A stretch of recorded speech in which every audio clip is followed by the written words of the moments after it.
गरीब की शादी। शशि की सौतेली माँ ने उसकी शादी की तो बड़े घर में, लेकिन पति कोई काम न करता। आप ससुर जी के साथ काम पर क्यों नहीं जाते? हाँ जाऊंगा, लेकिन कल से। आज जरा मैं दोस्तों के साथ घूमने जा रहा हूँ। शशि के दो बच्चे होते हैं, लेकिन रमेश का हाल वैसा का वैसा ही रहता है। एक दिन, सुनिए ना, बच्चा रो रहा है, इसके दूध के लिए पैसे नहीं है। अरे तो पिताजी से ले लो ना। क्यों? अगर आप में कमाने की क्षमता नहीं थी तो शादी क्यों की? तभी घर आई बड़ी ननद बोल पड़ती है। आहा हा हा, तुम्हारी माँ को साफ साफ कह दिया था कि लड़का ना कमाता है ना कभी कमाएगा। हम चार चार बहनें हैं इसका ख्याल रखने के लिए, और पिताजी का इतना सारा पैसा, तुम्हें किस चीज की कमी रखी है? लेकिन थोड़े ही सालों में तकदीर बदल जाती है। शशि का ससुराल गरीब हो जाता है। सब बिकने के बाद शशि अपने पति, बच्चे और सास के साथ किराए के मकान में आ जाती है। मैं कोई नौकरी करना चाहती हूँ दीदी। अरे इतने बड़े घर की बहू थी शशि, तुम नौकरी करोगी? नहीं नहीं नहीं नहीं। नहीं करूंगी तो घर कैसे चलेगा? बच्चों को भी तो पालना है ना। तभी शशि का भाई आ जाता है। शशि, ये ले राशन का सामान। किसी भी तरह की कोई भी जरूरत हो तो बताना।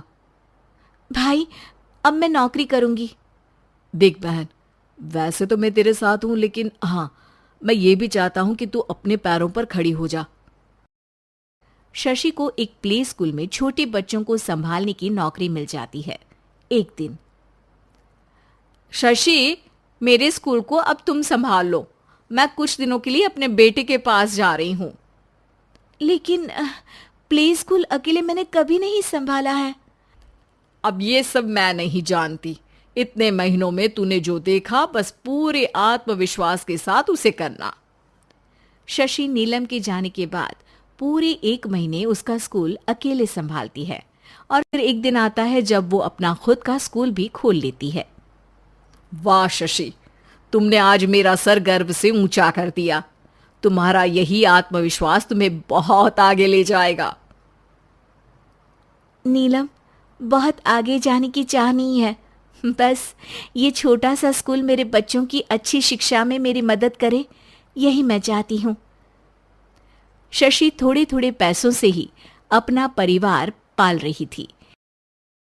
एक दिन उसके घर उसकी बड़ी ननद आती है। अरे भाभी, घर में कूलर तो लगा लेती, मेरी माँ को कैसे पंखे में लिटा रखा है? अरे तो शशि कौन सा एसी लगा कर सो रही है? वो भी तो यहीं रहती है ना मेरे पास। ज्यादा यहाँ आकर मेरी बहू को परेशान ना किया करो। हाँ हाँ, मुझे भी शौक नहीं है इस छोटे से घर में आने का। मैं तो बस ये बोलने आई थी कि मेरे बेटे की शादी है तो ननिहाल का जो नेग होता है वो ले आना। हाँ हाँ, जितना बनेगा कर देंगे, और ना हुआ ना तो वो भी नहीं करेंगे। तभी शशि बोल पड़ती है। अरे नहीं नहीं माँ जी, रीटा घर की बेटी है, उसके ससुराल वाले उससे शादी पर पूछेंगे कि मायके से क्या मिला। रीटा, तुम मुझे सामान की लिस्ट भेज देना, मैं पूरी कोशिश करूंगी कि तुम्हारी हर डिमांड को पूरा करे। अच्छा, मैं खाना लगाती हूँ। शशि ये बोलकर किचन में चली जाती है। धीरे धीरे कर शशि किसी न किसी तरह अपनी सारी ननदों की डिमांड भी पूरी करती, बच्चों की ख्वाहिशें भी, और उनकी पढ़ाई के लिए पैसे जोड़ती। एक दिन जब शशि का बेटा 12वीं पास करके आता है। माँ, अब तुझे काम करने की जरूरत नहीं है। मैं अब कोई ना कोई नौकरी करके पढ़ाई भी साथ कर लिया करूंगा। शशि को लगता है कि बेटा और आगे पढ़ाई करे, लेकिन वक्त की मार के कारण वो बेटे को काम के लिए हाँ कर देती है। अब बेटा एक बैंक में चपरासी बन जाता है। लड़का देखने में तो बड़ा अच्छा है, अंग्रेजी भी पटर पटर बोलता है, फिर चपरासी क्यों? लड़का सारी बात मैनेजर को बता देता है। अच्छा, तो मैं तुझे एक मौका देता हूँ। तू यहाँ रहकर दूसरे डिपार्टमेंट का भी काम सीख। अगर तू किसी एक का भी काम अच्छे से सीख गया तो मैं तुझे यहाँ टेबल चेयर में बैठने वाली नौकरी दे दूंगा। लेकिन एक दिन शशि की ननद उसे फोन करती है। अरे भाभी, देखो मायका तो मेरा तुम लोगों से ही है। मैंने आपके बेटे और मेरे भतीजे प्रदीप के लिए यहाँ एक नौकरी देखी है। पूरे 5,000 मिलेंगे। वैसे करता ही क्या है, चपरासी ही तो है ना। कोई बात नहीं रीटा, मैं उसे इस शहर के बाहर नहीं भेजना चाहती हूँ। बाकी वो शाम को आएगा तो मैं पूछ लेती हूँ। वहीं प्रदीप मैनेजर की बात से खुश हो जाता है और मैनेजर के काम पर ही नजर रखने लगता है।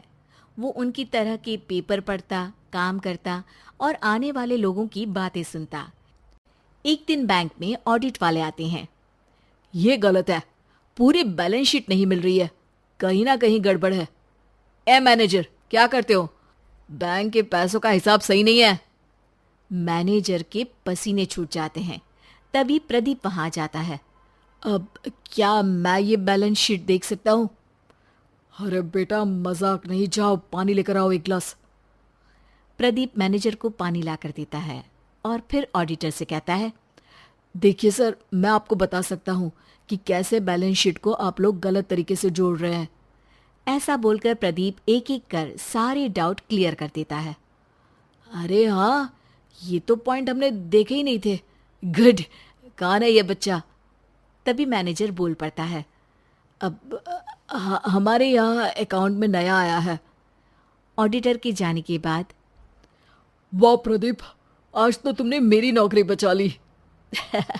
और आपने भी तो मेरी नई नौकरी लगा दी, अकाउंटेंट की।